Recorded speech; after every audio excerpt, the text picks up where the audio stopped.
All right, good morning. Guess who's back? Woo! My neck.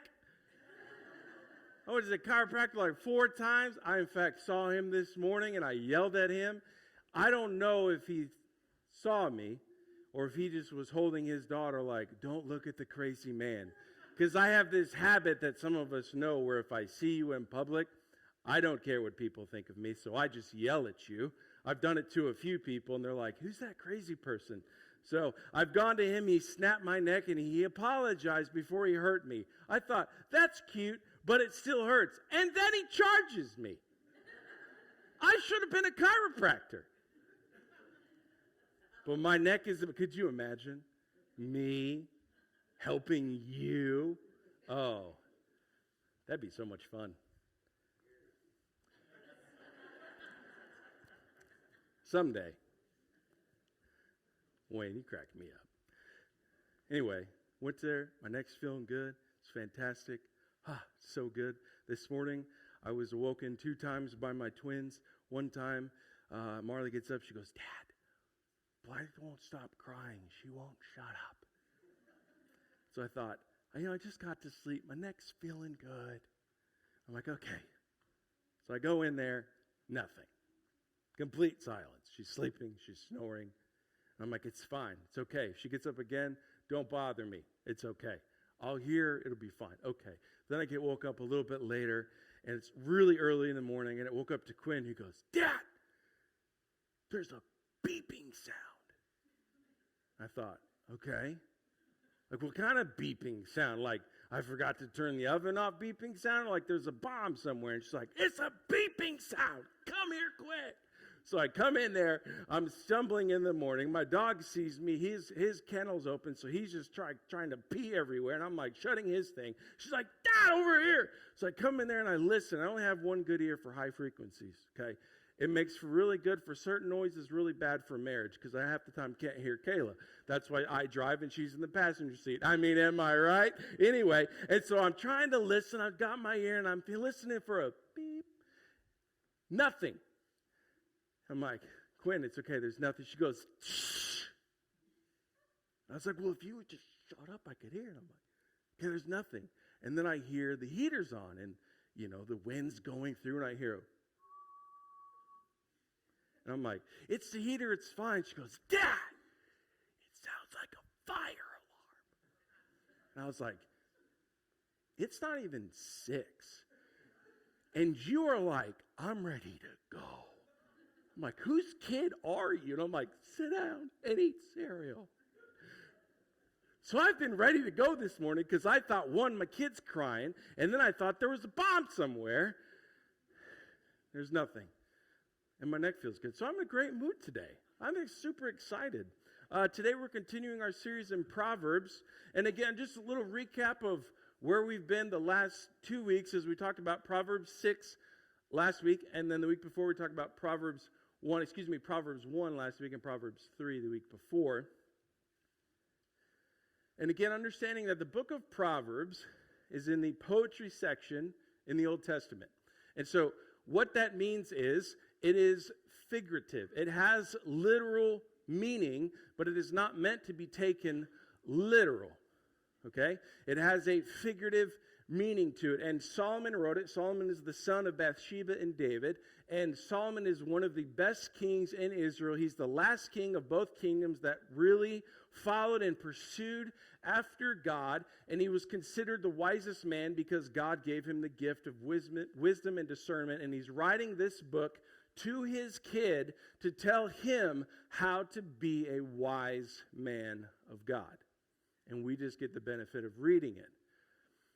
And so we've been in Proverbs where we're talking about this idea because, again, it's figurative, it's poetry, where Solomon speaks of wisdom as if it's a woman. And he refers to her as she. She's in the streets. We'll see today, she is at the gate. She is saying this. And so he uses this illustration. And today what I want to do is I want to bridge the gap from Old Testament Proverbs wisdom to New Testament, the Gospel of John. Possibly we can see a correlation. But before we get there, let's read Proverbs 8, 1 through 6. Here's what it says. Listen as wisdom calls out. Hear as understanding raises her voice. On the hilltop along the road, she takes her stand at the crossroads. By the gates at the entrance to the town, on the road, have to go next one. Okay, I'll just read it. That's fine. I can do that too. You're like, Shane, you went to school. You can read. I can only read giant font, right? By the gates at the entrance to the town on the road leading in, she cries aloud, I call to you, to all of you. I raise my voice to all people. You simple people use good judgment. You foolish people show some understanding. Listen to me, for I have something important to tell you. Now, we will remember, or you will learn today, that last week when we were reading Proverbs, he uses the same conversation here, except for in Proverbs 1, it's almost like a conviction or a reminder that, remember where we read last week, is that she is saying, hey, I called out to you and you ignored me. I shouted from the hilltop and you chose to not listen. And so Solomon has already given the judgment. What happens when we don't listen to the wisdom of God? And again, the wisdom, the knowledge of God is the fear of the Lord. This is how we get that. What is the fear of the Lord? It is simply submitting yourself to his authority. He is the one who tells you what to do. He is the one who reminds you how to live. He is the one who calls you back to being a good person. Not by the standards of man, but by the standard of perfection. You submit yourself to his authority. And here, Solomon has a different take. He's just kind of reminding you, he's telling you where wisdom is. Notice some of the language that is used, right? That she is by the gates at the entrance to the town. Why do you think that he uses this understanding of a gate? Well, if you were a door-to-door salesman and you walk through somebody's sidewall, and you walk through their fence instead of through their front gateway, right? You probably, especially in where we live, you probably get shot, right? And you won't be a very successful door-to-door salesman if you're knocking on people's side of the house instead of their front door, right? Because a gateway is the expected entrance to the person's property. Right? Because if you're jumping over the wall, if you're sneaking in, if you're breaking their fence, that's not going to set them up for success. You're automatically going to think something is going wrong. And James tells us in chapter 4 that God is a God of order, not a God of confusion. And so, just making this very quick application to our life. When something sounds fishy, and they want to attach, I think it's funny that I say fishy for what I'm about to say, and they attach Jesus to it, right? But it sounds a little suspicious. Kind of like you're going over somebody's fence without them wanting you there. Like you're trying to sneak around, or they're trying to be very general, right? I would caution you to stop listening to that person. Because here's the reality. There are so many people who can sit down today and tell you about God, and they will sound like they know what they're talking about. And because you and I, if we haven't done our study, if we haven't been prepared, if we don't know the voice of God, if we don't know his word, how in the world are we going to know if they're coming through the gate or they're jumping over the wall? And better yet, he uses this analogy. He talks about she's at the hilltop because You can see her, and she's at the crossroads. If we don't know the voice of God, if we don't know what what wisdom of God looks like, if we don't know that fear of the Lord is submission to Him, so if somebody looks like they know Jesus, but they're submitting to nobody except their pride, if we don't know this, then we're not even going to make it to the hilltop.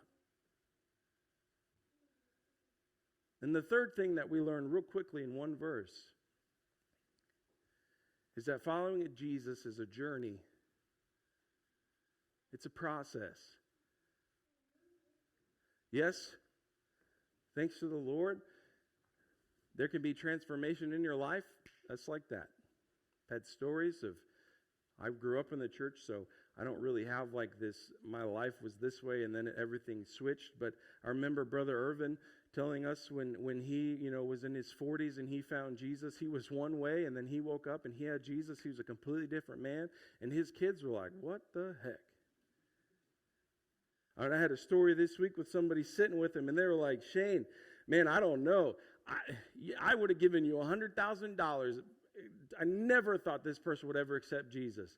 And then when they did, it was like their whole life attitude, everything changed. So there's going to be moments like that. There can be opportunities where you find the Lord and it's like, this is what I've been waiting for. You think about when the Israelites are leaving Egypt and they're in the desert and they're in the desert, so there's no water. And they go to an oasis, and it's like, man, thank you, Lord. Thank you for this water. Can you imagine being so thirsty that you've looked for it, you've dreamt about it, you're visioning a mirage of it, and it's not there, and then you finally get to drink. I mean, in my life, that is what I picture somebody finding Jesus for the first time. What they have been longing for. Here he is. But my friends, no matter where you find the Lord, it is a journey. It is a process. It's not quick. It's not easy, but it's worth it. We're going to look at the Gospel of John, John chapter 10 this morning, and kind of parallel with where we're at in Proverbs 8. Now, this is Jesus talking in John 10, and this is him. He's about to give this wonderful speech of he is the good shepherd. Now, in the New Testament, Jesus uses a tremendous amount of illustration in the relationship between God and man as a shepherd and sheep. And right here, he hasn't yet in his ministry, he has not told his disciples and he hasn't told the crowds, he hasn't really let them in on the secret that he's the Messiah, right? And so it's kind of like some people are hearing him for the first time and they're like, this guy's different. Other people have heard him for a few years. His disciples, people who have followed him around in Galilee, and they're very suspicious that this isn't just some son of a carpenter. This isn't just some dude who is just really smart in his rabbinic study, understanding the Old Testament. There's something else going on. So we're kind of on the precipice of Jesus actually confirming, I am the Messiah. And he gives this speech in John 10 that we're going to read this morning. Here's what it says. I tell you the truth. Anyone who sneaks over the wall of a sheepfold rather than going through the gate. Now remember what we just read. Rather than going through the gate, must surely be a thief and a robber. But the one who enters through the gate is the shepherd of the sheep. The gatekeeper opens the gate for him. And the sheep recognize his voice, and they come to him. He calls his own sheep by name and leads them out. After he has gathered his own flock, he walks ahead of them, and they follow him. Because they know don't miss it, they know his voice. They won't follow a stranger. They will run from him because they don't know his voice. Listen, there is no clearer way to understand how to be a Christian. It is somebody who pursues Jesus so often that they know the voice of God. Because if you're like me, this could be dangerous, Troy. If you're like me, you have a lot of voices in your head. Sometimes you talk back to them, like I do. I have to go to the doctor, right? Or sometimes, right, you are an opportunity of what are you going to do? And you have this voice saying, you deserve it. You've worked hard for it. You should take it. It's yours. You have another voice that says, is this really all that life is about? And then you have the peanut gallery who's like, yeah, you should definitely do that, right? And then you got the people in front who are like, no, I can't do that. And so you have all these voices that are just telling you which way to go, what to do, how to do this. If you don't know the voice of God, if you don't know what he sounds like, if you don't know how he whispers to you, if you don't know how to have any silence in your life, I don't know how you're going to hear the voice of God. There's a prophet Elijah in the Old Testament. Elijah was legit. Elijah also was incredibly socially awkward. He was a hermit. Didn't like being around people. Was terrified of everybody. So he's running for his life. God wants to get his attention. There's fire. He thinks God's in it. God's not in it. There's a storm. God's not in it. Earthquake. God's not in it. And then he hears a whisper. You see, my friends, if you want to hear the voice of God in your life, you have to pursue silence. You have to get rid of all the noise in your life. It is a wonderful thing for us to chase being a good person. It is a noble thing for us to be mindful of others, us to be humble, us to be lower and not think of ourselves higher than other people. These are noble tasks, but these things, they don't just happen in the universe somewhere. They come from God. This is how one should live. It is impossible with all the noise. I even have ADD. Like for real. And I can function with a lot of noise going on, but every once in a while there's a little sound that just gets on my nerve. Anybody else? Huh?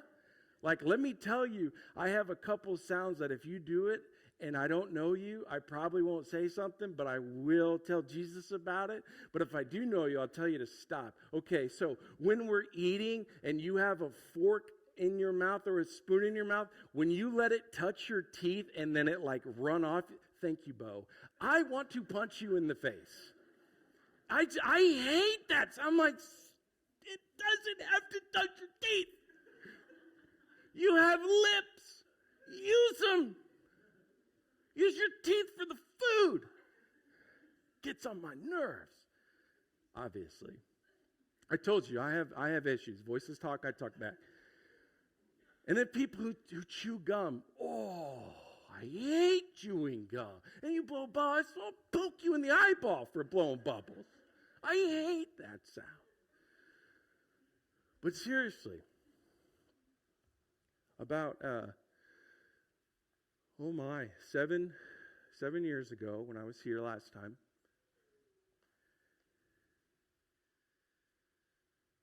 there was so much noise in my life. So much noise. I couldn't hear God. I started getting really depressed. Because when I left here, things were good. I loved you, you loved me. Church was awesome. I loved this town. I got real depressed. So I started doing what a lot of us do when we get depressed. You start finding things to make more noise. So I started drinking. And I started drinking every day. And I started drinking a lot every day. And I started to become an alcoholic. I avoided my wife. I avoided my kids. I stayed up till 4 in the morning. When I would go to work, it might be 11, 12 o'clock. I would lie all the time, tell them why I wasn't there, having this meeting, that meeting. I had so much noise in my life.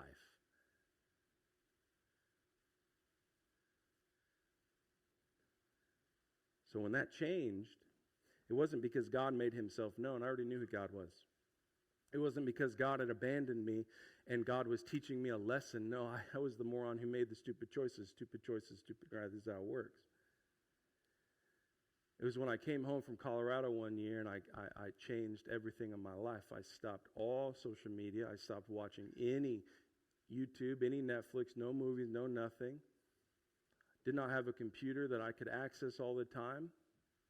I had a contract with my wife that certain things that I had to do and couldn't do. And one of those things is because being by yourself, when you're by yourself, it's not that, being by yourself is bad. It's just you tend to have thoughts and those thoughts don't get checked by accountability. And so one of the things I had is I wasn't allowed to do anything by myself.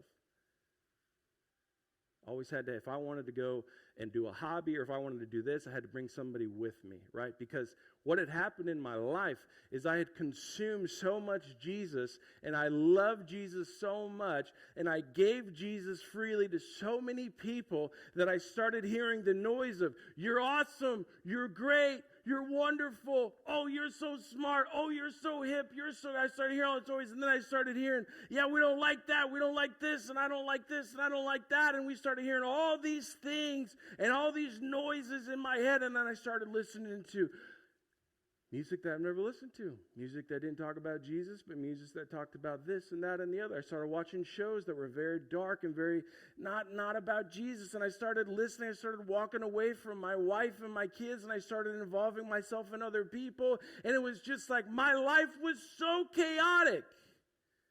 And it's like I didn't need to find Jesus. I just needed to cut all the fat. So I did it.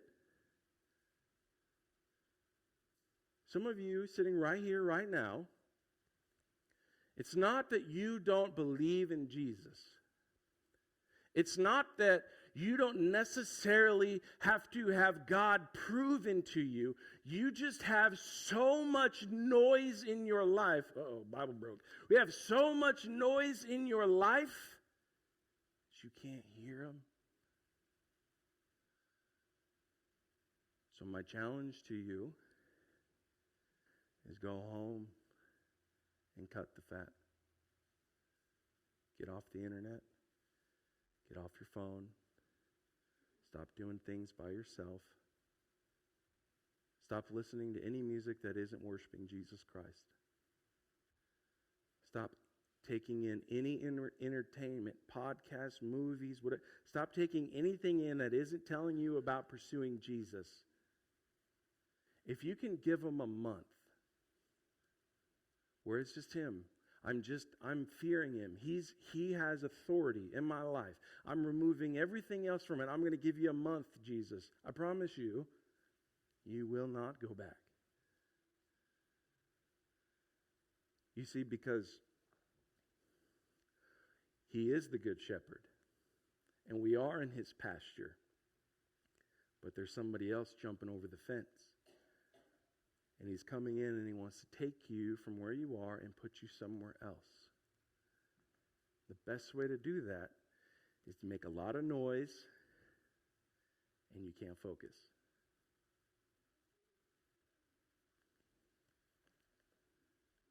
I remember I was 19 years old. Gosh, to be 19 again. Come on, somebody. All these people are like, oh, please. No, seriously. I wish I was 19. Anyway, so I'm running. I'm at this camp. I'm in Missouri. This is like 3 weeks before I go to Bible college, okay? So I'm there. I got this really hippie long hair. It was so awesome. There was no gray, by the way. What a time to be alive, okay? I have this one white beard hair, Larry, that sticks straight out. I don't cut it. You know why? Because Kayla hates it. So it's just there to annoy her. This morning, small group got to see it, and I think they were getting bad ideas, but don't you touch it.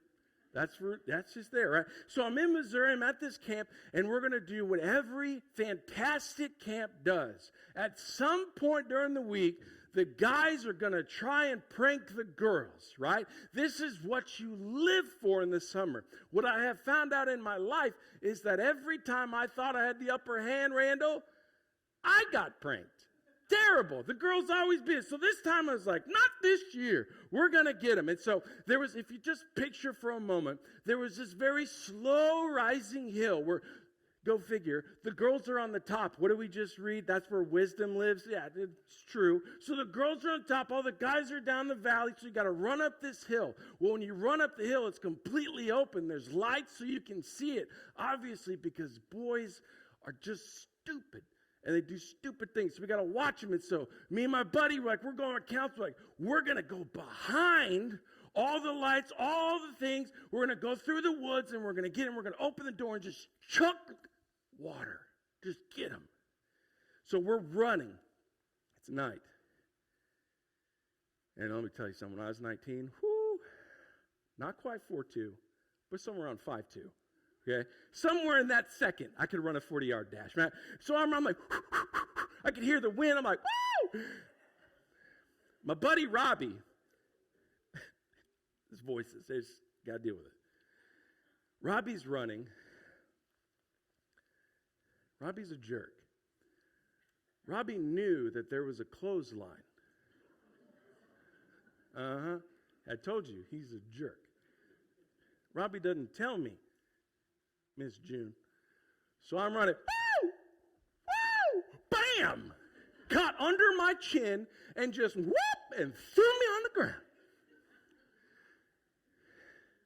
So as I'm sitting there going, it's like, can't breathe. Robbie's like, you good? Like, it's like, bro, like, give me 10 seconds because I can't talk. I'm trying to stay alive. You know what I'm saying? And he goes, this is what he says. Sure, he goes, oh, my bad, I totally forgot. I could have died. Anyway, but the mission is so important, Troy, that we finished. We got the girls. We pranked them. But anyway, that's a good story.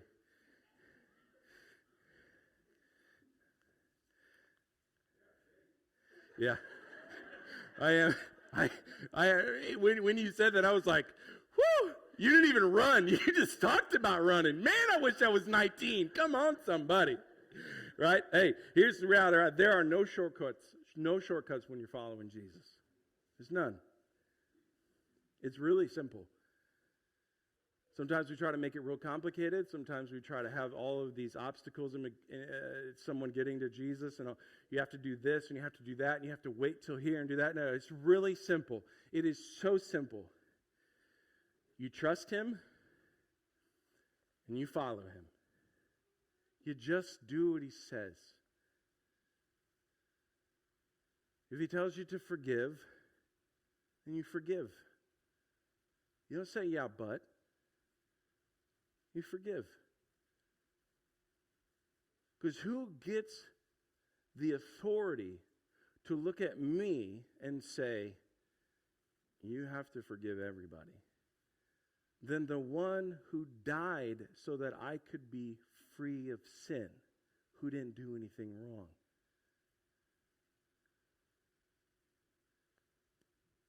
When he tells you to love your enemy, you got to love them. When he tells you that you have to love the Father, you got to do what he says. You got to do it. See, sometimes we don't want to run down the middle. We don't want to make it easy. And we don't want everybody to see us. And we want to go behind. We want to kind of investigate. We want to see some things. That's where all the traps are. We get highly motivated on Sunday and we're singing woo, Jesus good, good Father. We're singing, we're praying, we're taking communion, right? We're having so much fun and learning about the Bible and it's great and it's wonderful. It's like, man, thank you, Jesus. And then Monday happens. And you're like, wow, that sucks.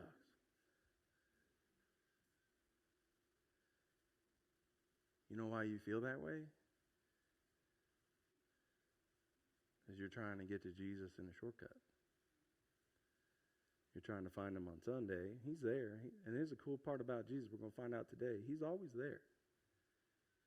Even when you're jacked up, even when you walk away, even when you do what you want, even when you make a million mistakes, he never leaves. He just says, I'm right here.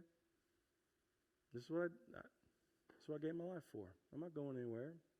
I'm going to let you choose. I'm going to let you do what you want, but I'm going to be right here. Proverbs 8 continues in verse 6, says this, says, listen to me, for I have important things to tell you. This is wisdom speaking, right? Everything that I say is right, for I speak the truth and detest every kind of deception. My advice is wholesome. There is nothing devious or crooked in it. My words are plain to anyone with understanding, clear to those with knowledge. Choose my instruction rather than silver, and knowledge rather than pure gold. For wisdom is far more valuable than rubies.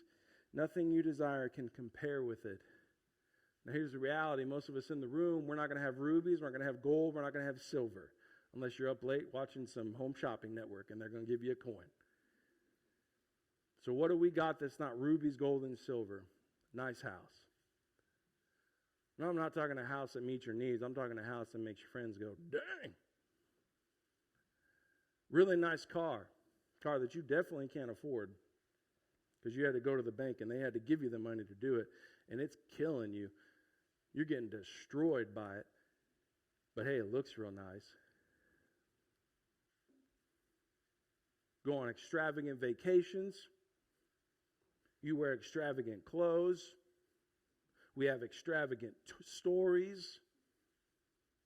We do all this in the name so that when you look at me, you will be impressed with what you see, because here is human nature at its corest part. We don't want anybody to see the stuff that only we know. So you got two options, church. You either pursue Jesus, and he says, I see what nobody else sees, and I took care of it, and I'm going to take you to where you need to go. Or you say, I don't want anybody to see what I see, so I'm going to make a lot of noise so nobody asks the hard question. And if they ask the hard question, I'm not going to hang out with them, because I don't want anybody to see.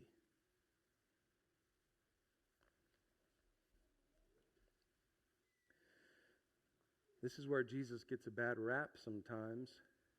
So a lot of people, they don't want to go to church. They don't want a relationship with Jesus. They don't want to give up their Sunday morning. They don't want to have they don't want to do that. They don't want to be all in with God, because all they're hearing is used car salesmen. Like I think about that movie.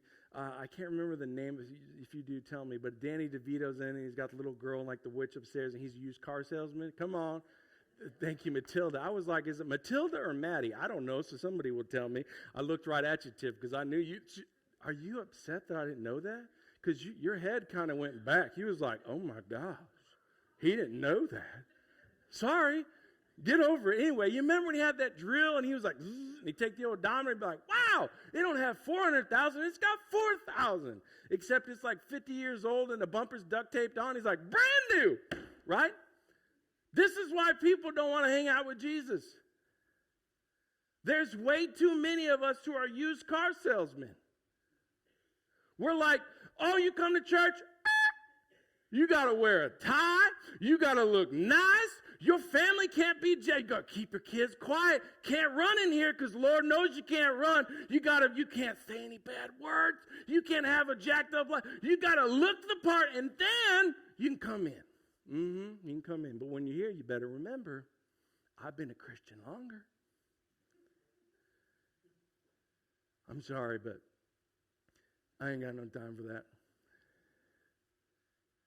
I ain't got no time for that. I hate that. If there's one thing in my life that I detest, it is when somebody gets in the way of who Jesus is and they start being a used car salesman to somebody who really needs Jesus. I will destroy them. because Jesus is the most important thing in anybody's life. And I ain't got time for you to sit back and act like all these other things will make you a good person when you just need Jesus.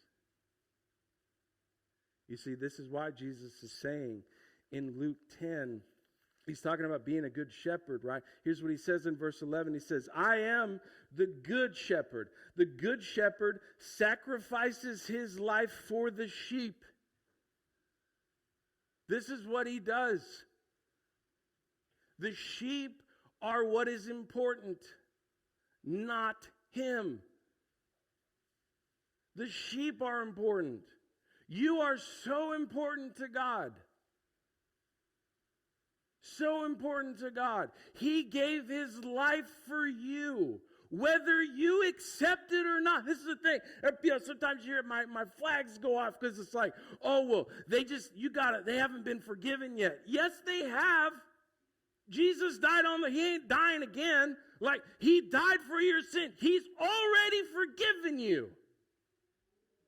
He loves you. The word love in John 3:16 is not a requirement of acceptance. It is perfect, which means he loves you. He died for you.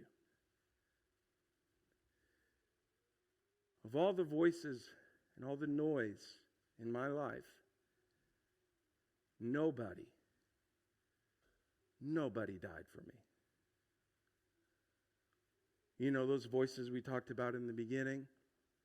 The ones that say, you deserve it, you've earned it, it's yours, take what's yours.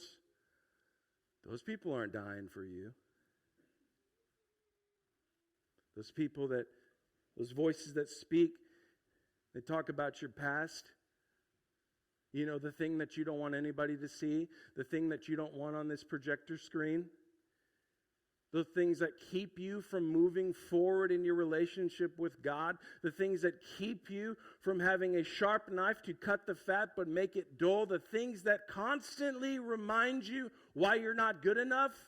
Those voices and those people, they are not dying for you. There's only one.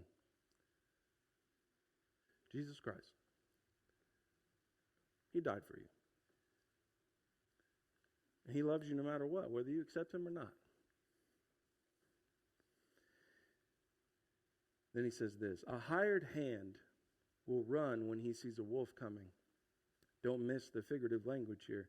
A hired hand will run when he sees a wolf coming. He will abandon the sheep because they don't belong to him. He isn't their shepherd. And so the wolf attacks them and scatters the flock. The hired hand runs away because he's working only for the money.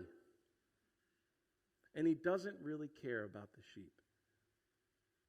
My friends, there's another word for hired hands. You ready? It's called false teachers. There's a lot of them in churches today. There's a lot of people on the internet who talk about God and they talk about things and they use God-like language. And they kind of get around the bubble of Jesus, and they're just hired hands.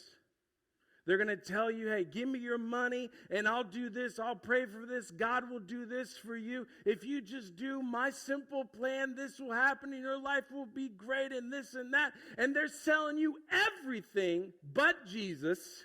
And the moment you're like, yeah, I tried it, and it's not working, you can't get a hold of them. It's like dealing with insurance companies. I got to talk to a robot for 35 minutes, and then I'm so dang mad, Robert, I'm like, forget it. I mean, how many people in our life, in your family, you yourself, the reason you are just so, I don't want to talk about God, I don't want to change my life, it's because a hired hand. They sold you something that wasn't legit. They told you a gospel, but it wasn't a gospel about Jesus. And so when you actually needed it, he was not there. You see, Maybe the reason people around you don't want to follow Jesus is because they're not seeing Jesus. Church, that's our job. If you're a Christian, you're sitting here today, you're like, man, I believe in Jesus. I pursue Jesus. I love Jesus. That's great. Hey, I am so excited that you are a part of the family of God. But you better not be lazy. You better not become what I've said many times. You better not become a fat Christian. You better not just sit on the pew and wait for heaven. That is not why Jesus died for you. You see, when you understand that Jesus is the best, Jesus is my authority, and you change your life, you understand the reason I tell you I was an alcoholic and now I'm not is not because I want you to go, hey, good job, Pastor. I don't need your act. The reason I tell you is because I know some of you are alcoholics. Some of you are addicted. Some of you feel so bad. Some of you are depressed like I was. And I want you to know, Jesus will get you out. I have tried so many things to fix my life. None of them worked except for Jesus.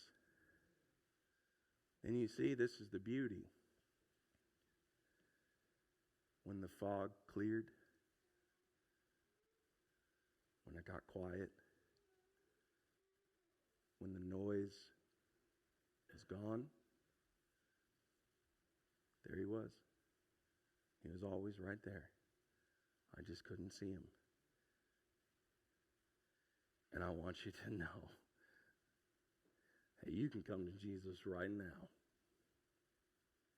I want you to know that there is no reason in your life to walk about this room and not know the wonderful grace of Jesus. That you don't have to listen to the other voices anymore. You can just listen to Jesus. You don't have to worry that somebody's going to come and try to steal you and bring you to a different pasture. Someone's going to try to come and steal you and bring you to a new cool idea and a new hip strategy and a new thing and a new justification. You can just simply live in the pasture with the Good Shepherd and have a wonderful, joyful life. Because this is what it says in Proverbs. Verse 32, and so my children, listen to me. He said it 3 times. Listen to me. For all who follow my ways are joyful. Listen to my instruction and be wise. Don't ignore it. Joyful are those who listen to me, watching for me daily at my gates, waiting for me outside of my home. For whoever finds me finds life, receives favor from the Lord. I want you to understand, words are powerful. It does not say, for whoever sees me finds life. It does not say, for whoever heard about me finds life. It says, whoever finds me. It means you have to be in charge of you. You got to go look for Jesus. You have to find him. Otherwise, you're going to walk around in a dark room your whole life. And you're going to stub your toe over and over again. And then we see this in John 10. I am the good shepherd. I know my own sheep. They know me, just as my Father knows me, and I know the Father. There's that language of him being the Messiah. Here it comes. So I know the Father, so I sacrifice my life for the sheep. Okay, now he's talking about being the sacrificial lamb. I have other sheep too that are not in the sheepfold. Who's he talking about? I must bring them also. The Gentiles. So he's telling you, listen, Acts 1 didn't just happen because the universe made it happen. Acts 1 happened because Jesus said, listen, I'm going to take care of this flock, but there's other sheep I'm going to have to go get. There are other people who don't know who I am yet. They don't know who Abraham, Isaac, and Jacob is. They don't know who God is. Guess what? I'm going to go get them, and I'm going to bring them to my pasture. Who does that? The church. We do that. I must bring them also. They will listen to my voice, and there will be one flock with one shepherd. Church, Jesus is the embodiment of wisdom. When you read about wisdom in the book of Proverbs, what you should think of is Jesus. Jesus is the one at the crossroads of your life saying, here I am. Here's what you can do. Jesus is the one at the hilltop when you're in the valley, right? We know that Psalm 23 because, Coolio did a song about it, right? And so like we know when we're in the valley of the shadow of death and life's just going crazy, guess who's on the hilltop saying, here I am? It's Jesus. You see, church, we have to not have a relationship with the Bible, not have a relationship with being a good person, not have a relationship with going to church on Sundays and looking good and looking the part. You have to have an unadulterated relationship with Jesus. If I don't have Jesus, I got nothing. I have nothing to sell you. I don't know anything about nothing. Like, you ask me about a car. I don't know.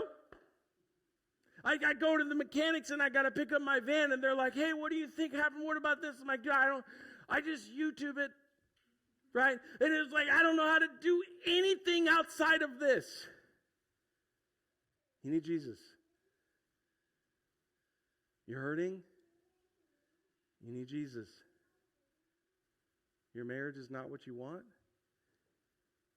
You need Jesus. You're having a hard time dealing with the past. You need Jesus. You don't have any joy in your life? You need Jesus. I will give that to you every day for the rest of my life. My hope is that you will begin to think that way. Don't get me wrong, church, as we close, there are many good things in this world.